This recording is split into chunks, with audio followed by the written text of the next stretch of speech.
এ দেখো, হাজার হাজার পাহাড়ের কোনো অনন্ত নাই।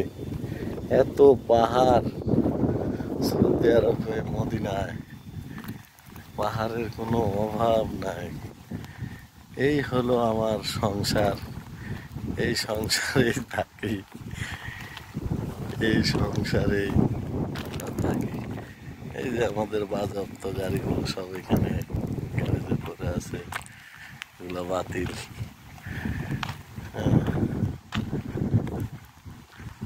এই হলো আমাদের সংসার, এই নিয়েই আসি সৌদি আরবের মাটিতে, এই নিয়ে আসি। এটা আমাদের মসজিদ, এখানে ওয়াক্তীয় নামাজ হয়।